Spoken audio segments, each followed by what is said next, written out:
Salut à tous, épisode 10 avec la Lotto Soudal, on est en carrière sur Pro Cycling Manager 2020. Je vous propose ici une fin de Tour de France.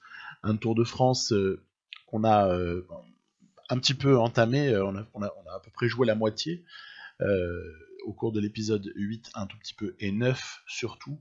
Il reste ici les étapes 11 à 21 à disputer. Vous allez voir que on n'a pas toujours la chance qu'on veut. Mais c'est pas grave, le jeu est ce qu'il est, et pourquoi pas. Moi j'aime bien. Jusque-là, on avait eu plutôt de la chance finalement, puisque 3 victoires d'étape sur 10 étapes, c'est pas mal. Wellens top 10, c'est pas mal non plus à ce stade-là. Et déjà aussi Thomas de Ghent, pas mal situé pour le maillot de meilleur grimpeur, maillot à poids, maillot de la montagne, pardon. Ça aussi, c'est plutôt une bonne chose. Donc, entamer tout de suite, hein, pas la place pour une rétro dans cet épisode, puisque vous allez voir, les 40 minutes servent à résumer ce Tour de France. Il y a du boulot, il y a du pain sur la planche. Allez, étape 11, c'est peut-être pas celle-là qui va nous prendre le plus de temps à relater, étant donné qu'elle est promise, voilà, à l'image de ce sprint intermédiaire. C'est amusant, il y a Wout van Aert qui a coiffé au poteau Cocard sur l'intermédiaire. Non, elle est promise au sprint, hein, celle-là. Alors évidemment, il y a des gens qui parfois se prennent des cassures sur chute. Bon, ok. Mais après, grosso modo, voilà, ça rentre dans l'ordre. Je crois que celle-là, c'est peut-être celle sur laquelle il y a le moins de choses à raconter. On va donc se rapprocher de la toute fin. Si, peut-être un mot sur John Degenkolb et sa capacité à emporter les sprints massifs. J'ai essayé d'appliquer la petite stratégie là. Enzo se reconnaîtra, il m'en avait parlé il y a quelques temps. Mais ah non, avec Degenkolb, ça suffit pas. Ça suffit pas.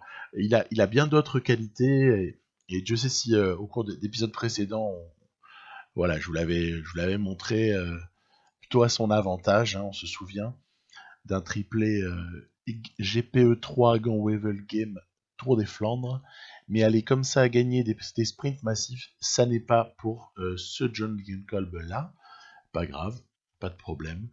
Étape 12 à présent. Oh, elle est intéressante. J'aime bien ces étapes ici de un peu de transition. Hein. On retraverse un petit peu la France. On se retrouve de nouveau en direction là du centre. Hein, et on va bientôt passer dans la région de Clermont-Ferrand, de Lyon, dans les étapes qui vont suivre. Et puis bon ben naturellement, moi je tente des petits trucs hein, à l'avant. Hein. Je vais envoyer De Ghent dès lors qu'il y aura matière à aller chercher des points. Le tout est de savoir de quelle manière est-ce qu'on va me les contester.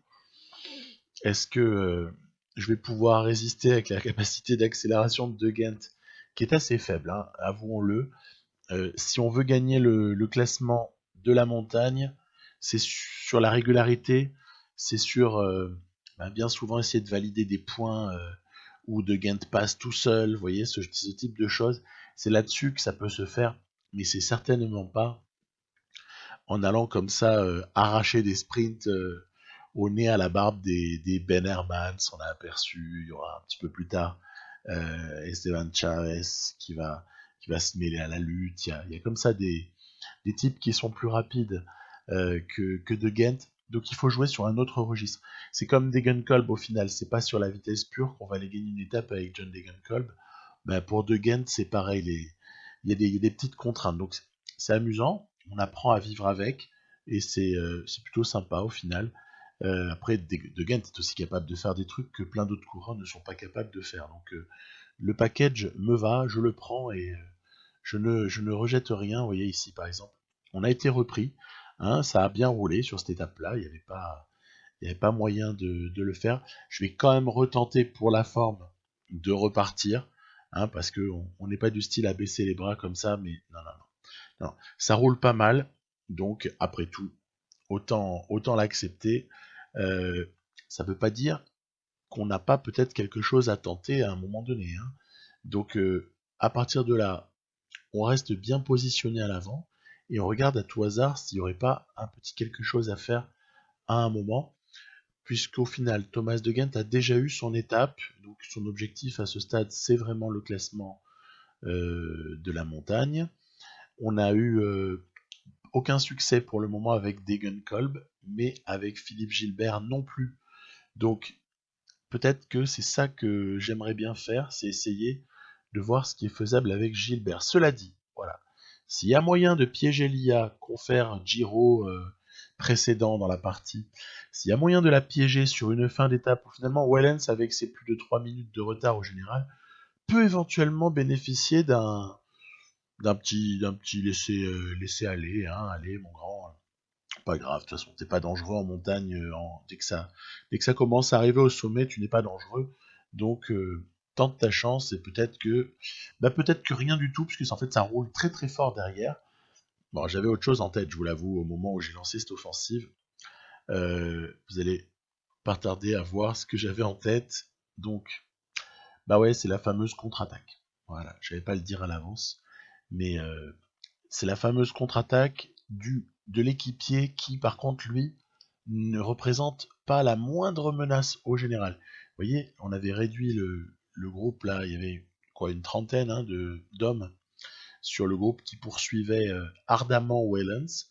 Mais par contre, derrière Gilbert, avant que ça se mette à rouler, il faut un petit temps. Et donc c'est un peu là-dessus que j'ai misé. Ça s'est produit un petit peu comme c'était prévu à l'avance. Donc prouve bien que le jeu est un petit peu codé pour laisser plus libre champ à ce type d'initiative, de contre-attaque comme ça, qu'à une contre-attaque ou à une offensive de Wellens au moment où je l'avais tenté, hein, mais tout ça ne nous surprend pas, hein, c'est habituel. Le positif dans l'histoire, c'est qu'on va chercher la victoire pour Philippe Gilbert, et après tout, sur cette étape 12, c'est tout ce qui me suffit. Je ne souhaitais pas mieux que la victoire d'étape, je pense pas qu'il y avait du temps à aller gagner là-dessus. 210 bornes en plus, hein, c'est une étape qui est difficile, ça tombe dans l'escarcelle de Fifi, donc bah, c'est plutôt sympa. Voilà, ça me va bien. Par contre, la suivante, on risque pas de la gagner.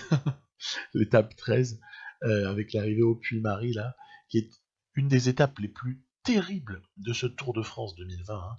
Et donc, évidemment, comme d'hab, qui est-ce qui part à l'avant? Thomas de Gent.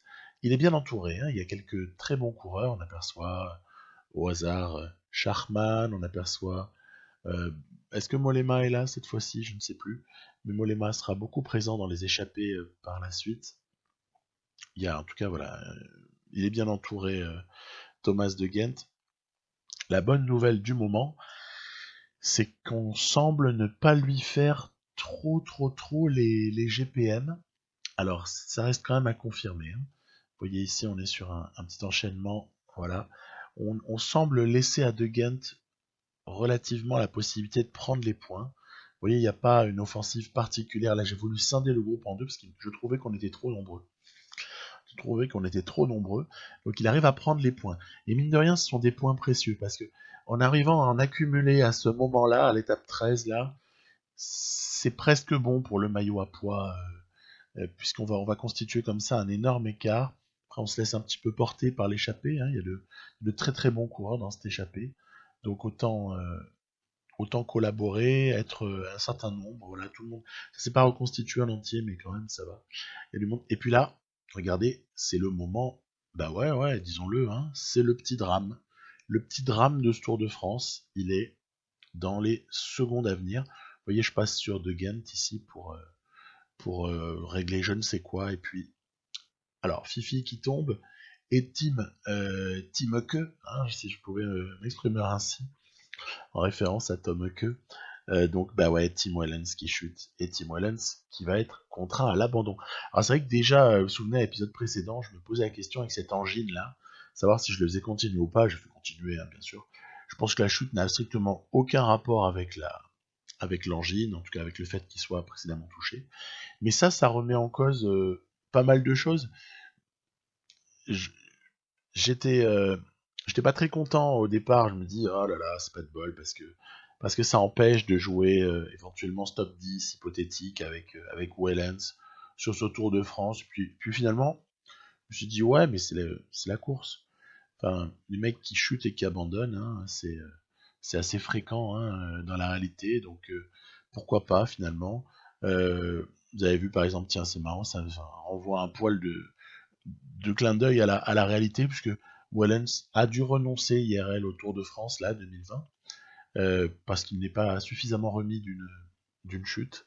Donc, bah voilà, bah, il y aura plus de Tim Wellens, là non plus, dans cette fin de Tour de France.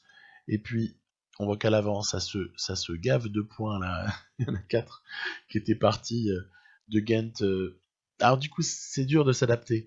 Il y a un petit moment où je sais plus sur quel pied danser, parce que alors on se reconstitue, il se passe quoi? Wellens, il y a plus, donc c'est dommage, hein, parce que ça nous prive de, on n'est plus dangereux du tout maintenant sur les étapes de puncher, hein, parce que j'ai pas vraiment de puncher en tant que tel, quoi. Hein. J'ai quelques très bons Flandriens avec qui ont un peu de polyvalence.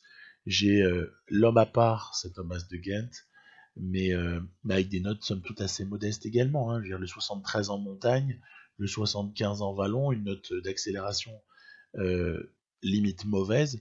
Je veux dire, on va pas non plus le transformer en Primoz Roglic. Hein. Donc non, ben voilà, hein, on a d'autres ambitions et on voit un petit peu les choses autrement. C'est-à-dire qu'en gros, on a que la cartouche de Ghent. Hein.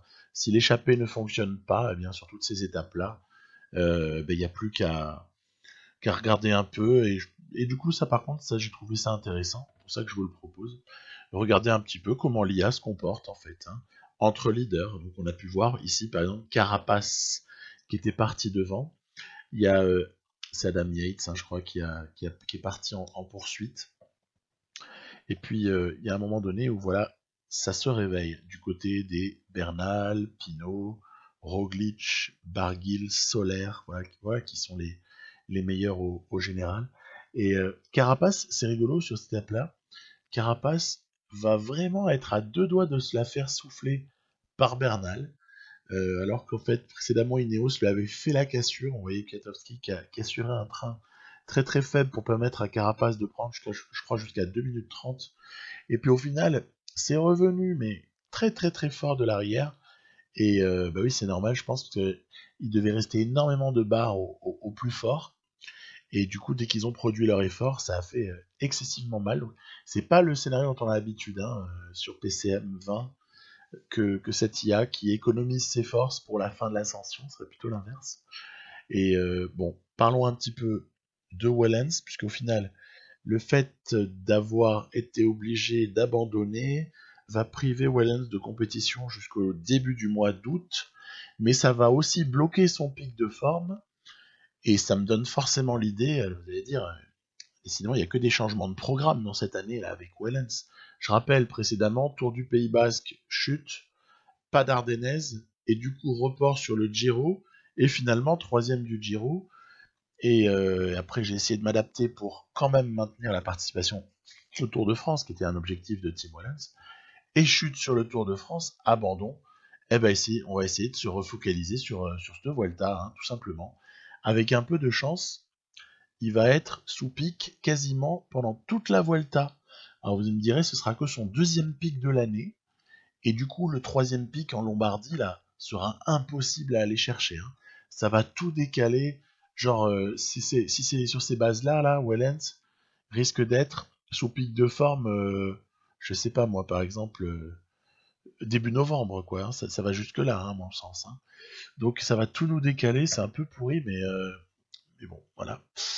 Tim Wellens. Donc, on va essayer de te réutiliser, mon grand, parce que c'est trop dommage de se priver de ce talent. Étape 14, voilà, on est sur une étape ici qui est amusante, qui arrive, qui arrive à Lyon, hein, ce sera au bord des quais du Rhône. Et bon, je me dis là encore, il faut tenter tous les coups en fait. Hein.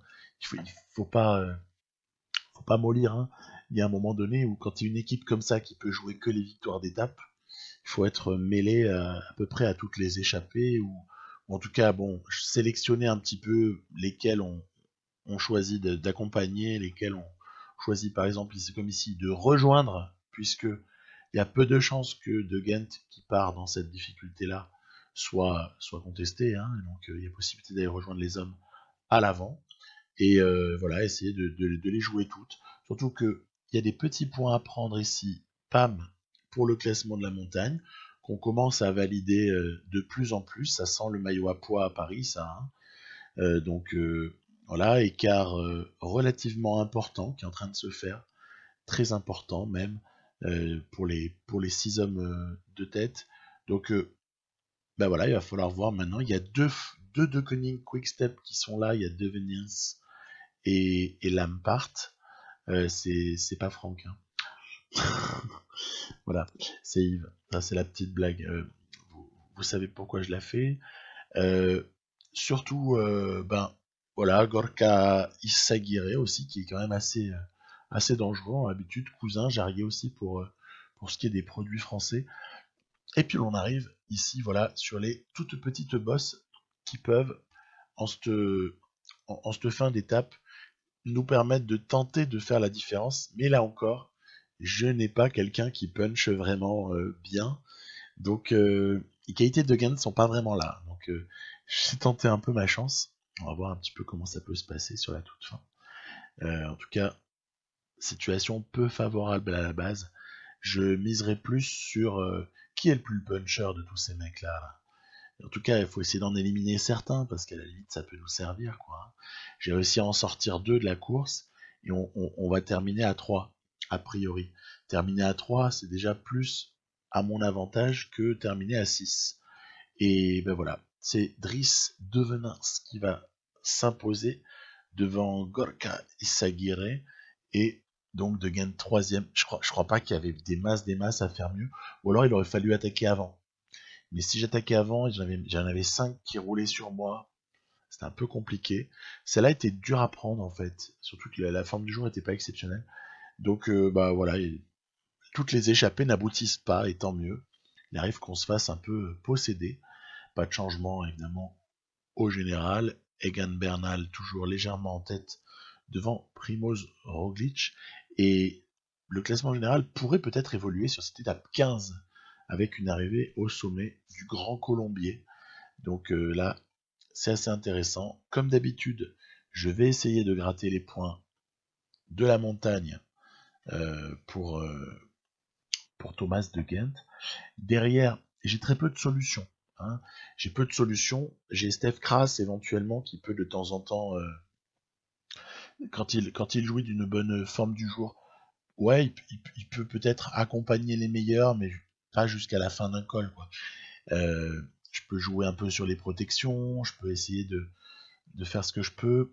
On aurait pu aussi envoyer 2 hommes à l'avant, hein. On aurait pu aussi envoyer Steph Kras avec Thomas de Ghent. Hein. C'était une option, je trouve, c'est un peu plus délicat à faire d'en envoyer 2 sur PCM 2020 que sur PCM 19 ou antérieur. Hein. En tout cas, là, c'était pas le cas. On va essayer de revenir tout doucement avec de Ghent par rapport à ces hommes qui ont beaucoup accéléré là hein, sur cette étape. C'est assez pénible parce que on n'a pas été capable de résister. Il y a un train notamment qui était assuré à un moment donné par Mikel Nieve, puisque Adam Yates et Esteban Chavez sont dans le groupe et sont très dotés d'une très bonne note en montagne. Et puis en plus, on se retrouve maintenant avec Wout Poels qui roule pas mal, ce qui fait que non, on va même pas réussir à s'accrocher. Je vais préférer décrocher à la limite et voir de quelle façon est-ce que Steph Kras peut recevoir un peu de soutien. En tout cas ici, on a très bien compris qui peut éventuellement jouer ce victoire d'étape. Hein, ça joue plus entre Poels, entre Chavez, etc. Donc délicat, les leaders, ouais, ben on peut dire que ça accélérerait un petit peu, mais c'est pas violent non plus. Hein, dans le peloton, pour essayer de revenir sur l'échappée, il n'y a pas non plus une obsession du peloton de revenir à tout prix. Devant, voilà, ben là en l'occurrence c'est Sharpman, Pouls et Chavez, pardon, qui sont semble-t-il, les 3 plus forts de cette étape. Encore une ascension, hein, pas se prononcer trop tôt. Là, je choisis délibérément de capituler. Dire, ça sert strictement à rien. Si on s'accroche dans un groupe qui va trop vite pour nous, on se fait vider la barre, et une fois que la barre elle est vidée, c'est terminé. En revanche, si on se laisse décramponner et qu'ensuite on essaie d'y aller mollo, peut-être plus de chances d'exister, ou en tout cas de limiter les dégâts. écoutez, chacun sa stratégie. Ça a été la mienne. Allez, là on parle de choses sérieuses. C'est Egan Bernal qui, avec Primoz Roglic et Thibaut Pinot dans la roue, va lancer les hostilités et quelque part même récupérer. Il va tirer les marrons du feu, hein, Egan Bernal, puisque finalement l'échappée aura été avalée sur la fin, avalée par les tout meilleurs. Thibaut Pinot fait 2, Roglic 3. Là, on a eu vraiment le moment de vérité, hein, sur ce Tour de France déjà. En tout cas, un premier vrai moment de vérité qui est cette étape 15.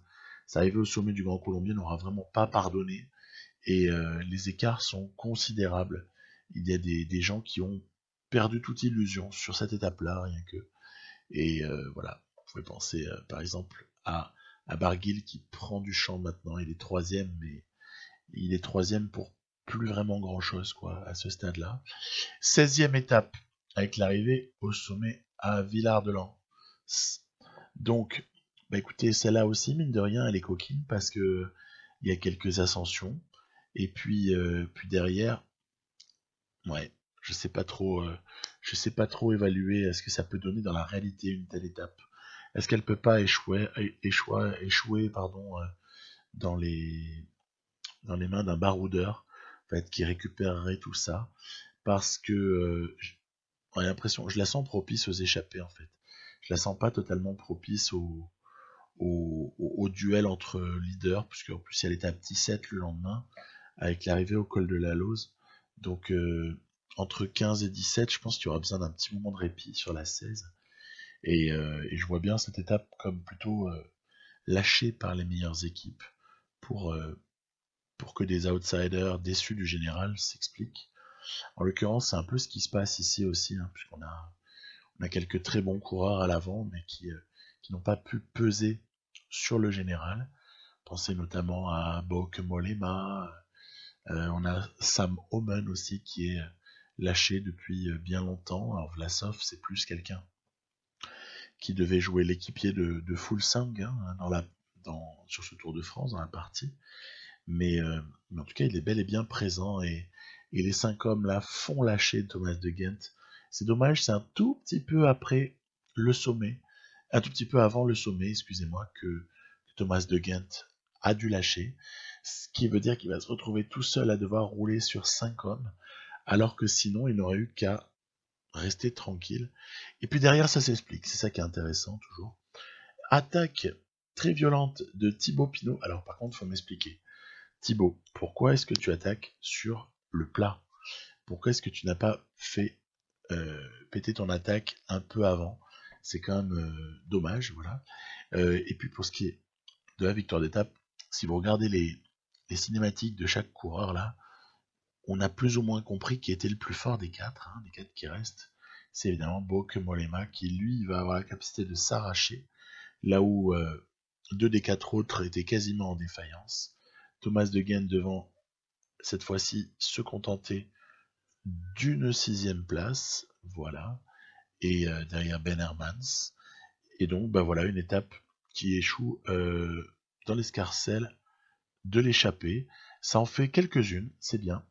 Donc, Tour de France, je dirais, moins cadenassé que ce que j'ai déjà pu jouer par le passé.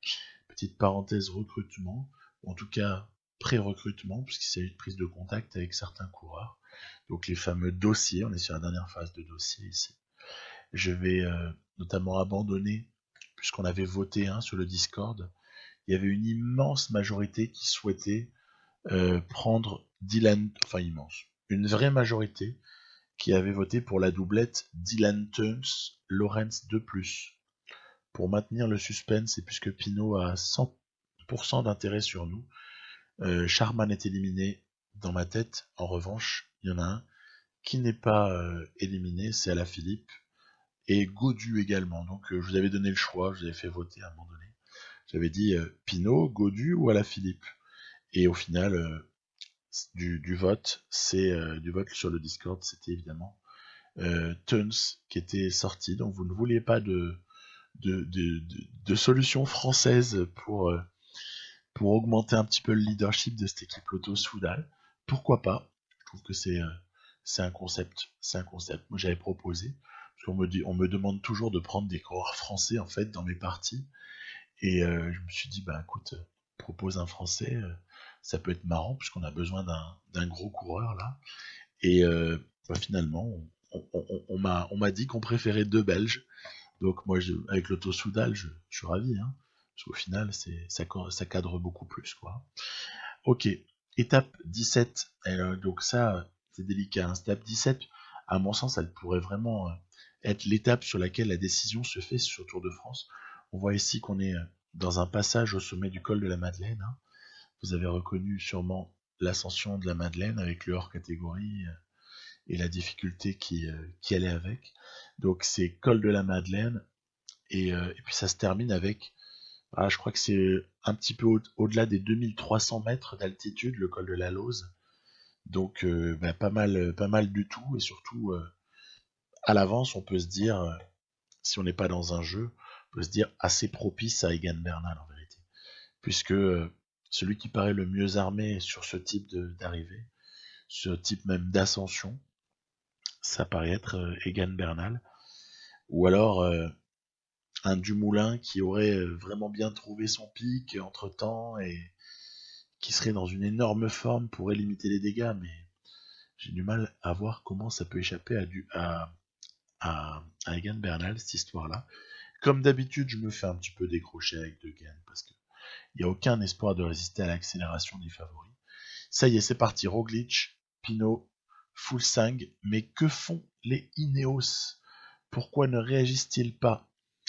Geraint Thomas fait l'équipier ici, hein, alors que, évidemment, on a appris il y a quelques jours déjà, la semaine dernière, que Ineos ne prendra pas Geraint Thomas qui ira sur le Giro, ni Christopher Froome qui ira sur la Vuelta, sur ce Tour de France. Donc les protagonistes ici ne sont forcément pas les bons. Par contre, Carapace est là et bien là.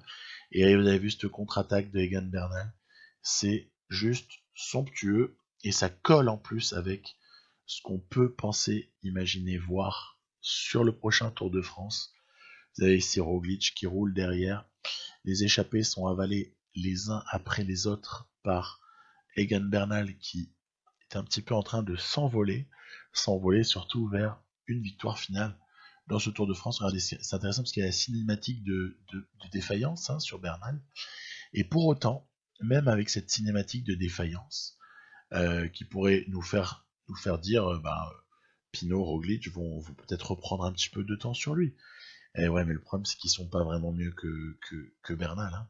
Donc, prime à celui qui part au final, hein, dans ces situations, leader contre leader, à note pas égale, mais en tout cas pas très très éloignée. Eh bien, ouais. On a bel et bien Bernal qui ne gagne pas l'étape, mais qui va faire une grosse diff. Devant, c'était beaucoup trop fort pour De Gendt, c'est pour ça que j'ai relevé sans attendre, hein, parce que Adam Yates notamment, le duo Yates-Chavez était beaucoup plus fort que De Gendt. Il suffit de regarder les notes, tu vois, 79 en montagne ou 81 en montagne pour Chavez. Dis bon, t'es pas invité, gros. T'es pas invité, ouais, Bernal, voilà. 3 minutes sur Roglic, ça sent la fin. Ça sent la fin du suspense. Bernal est donc bel et bien au-dessus. J'ai un coup de cœur pour cette étape 18 que je trouve juste trop belle.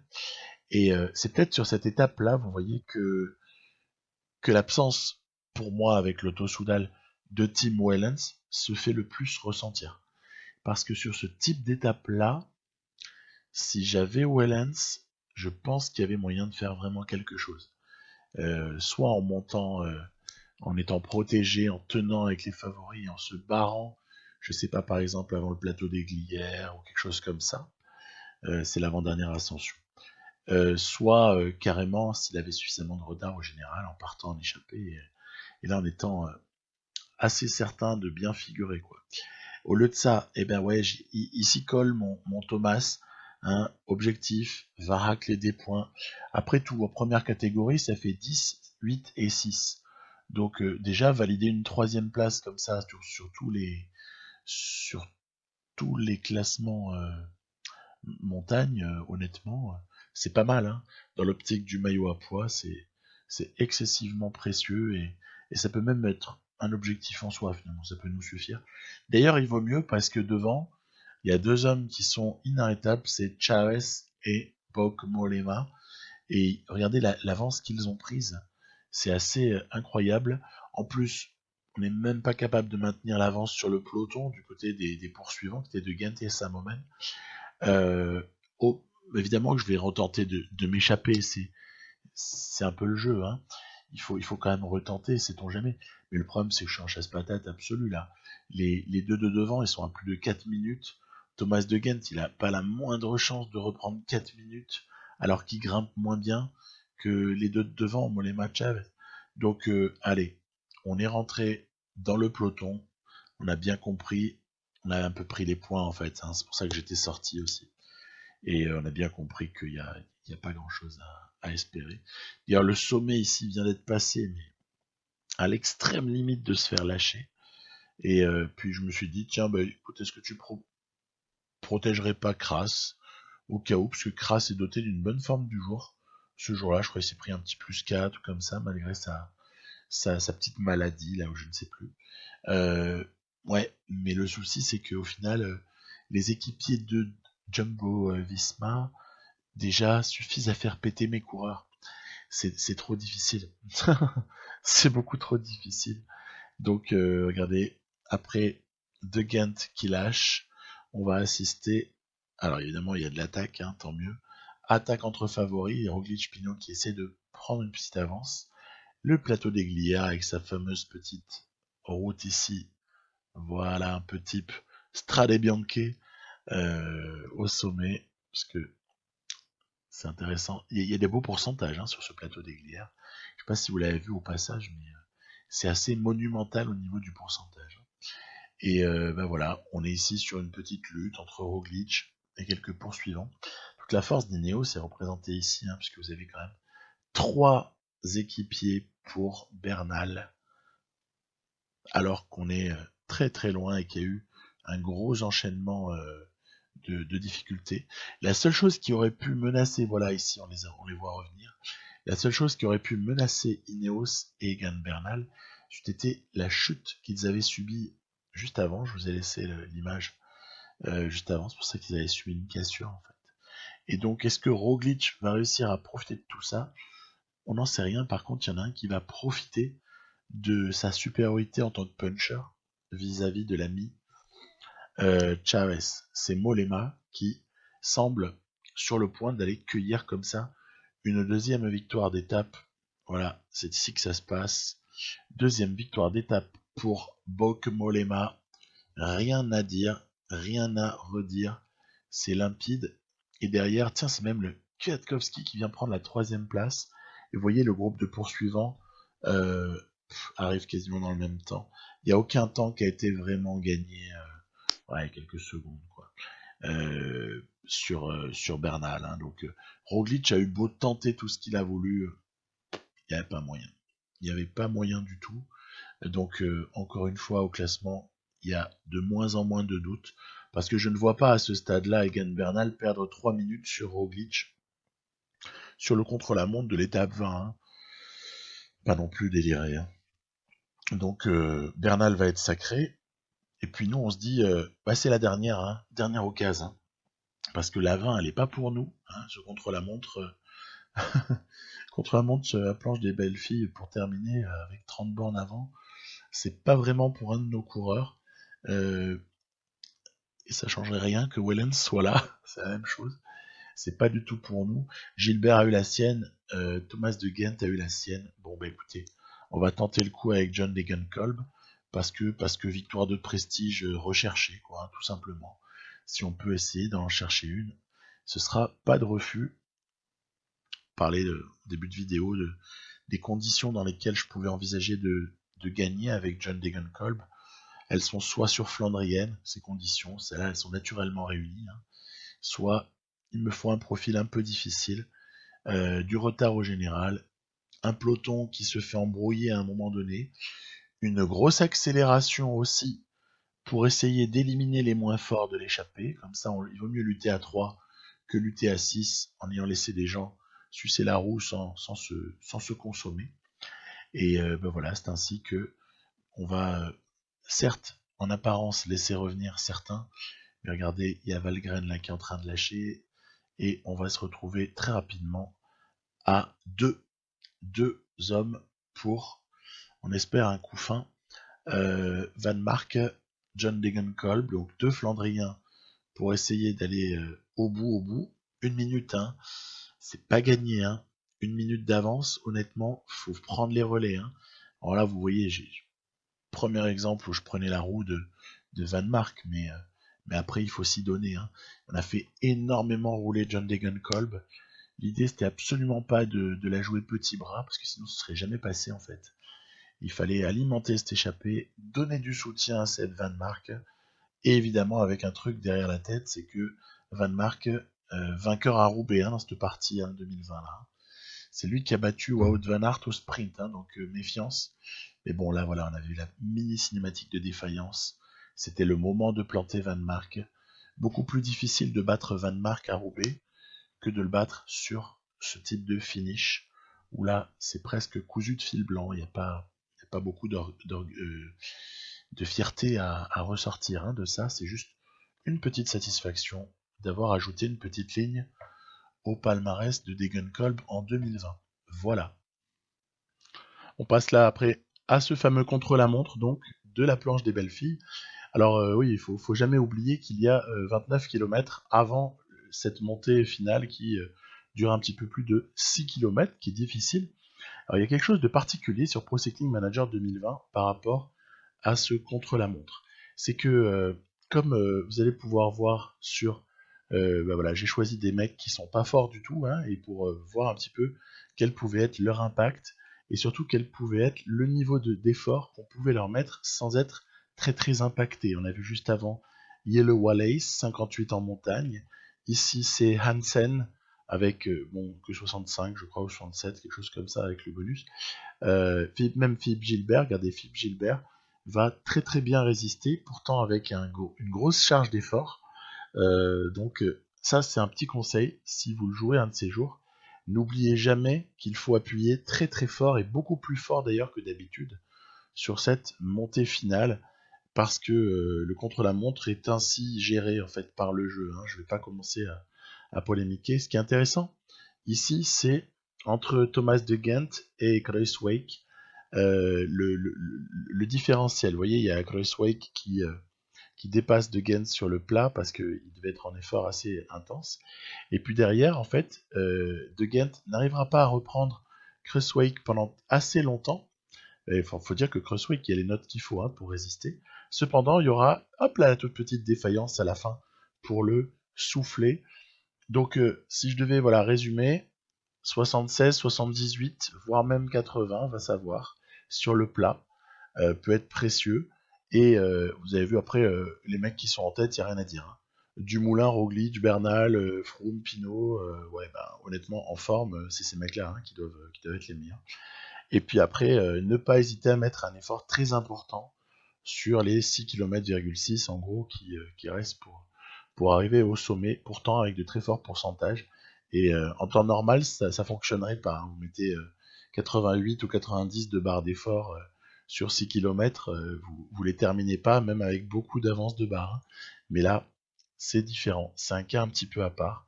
Donc, à bien garder en tête si on ne veut pas se prendre un gros éclat. Là, je jouais pas le général, donc il n'y avait aucun impact réel. Mais il faut y penser. On est évidemment sur l'étape 21 à présent. Vous voyez, j'ai tenté ma petite chance avec Philippe Gilbert. On essaie de contrer ici avec Thomas de Gent, mais il n'y a personne qui nous laisse réellement sortir. Tout au plus, soit une grosse dizaine de secondes d'avance pour Thomas de Gent. Est-ce que peut-être avec une forme du jour phénoménale, Thomas de Gent aurait pu aller chercher ça et résister à un peloton? Là, il a résisté pendant un tour, en fait. Voilà, c'est tout. Arc de triomphe. Mais par contre, pour ce qui est de résister et d'aller au bout tout seul, tendu, hein, mais on va savoir. Peut-être qu'un Thomas de Gent à plus 5 peut peut-être le faire. En tout cas, c'était pas du tout l'objet du jour, puisque son pic n'est pas pour maintenant. Il n'aura jamais été sous pic. Hein. C'était une répartition un peu particulière que j'avais faite pour cette saison, où j'avais pas du tout prévu de jouer les grands tours, en fait, hein, avec l'Auto-Soudal. Voilà. Donc 7ème place pour Degenkolb, Christophe Laporte qui s'impose sur les champs, histoire de prestige pour Laporte. Egan Bernal devant Roglic et Pinot, il est pas mal le podium. Moi perso, je mettrais plutôt Dumoulin à la place de Roglic. Mais c'est pas mal du tout. Évidemment, nous on termine avec un meilleur classement 29e pour De Gent, mais ça, on a bien compris pourquoi. Euh, Cela dit, on ramène le maillot à poids. De Gent n'est pas si mal placé, même si Ackermann a écrasé le classement par points. Le team Ineos, sinon, aurait été quand même bien au-dessus de Jumbo-Visma sur ce Tour de France. Voilà. 14e objectif rempli de la saison. Le 15e ne devrait pas prendre beaucoup d'énergie, ça devrait être assez faisable. Et ben voilà, je vous dis à bientôt. À bientôt pour un futur épisode Lotto Soudal, dans lequel on parlera évidemment de recrutement. Recrutement après ce Tour de France. Et on a plutôt des choses rigolotes à faire. À plus. Bye bye.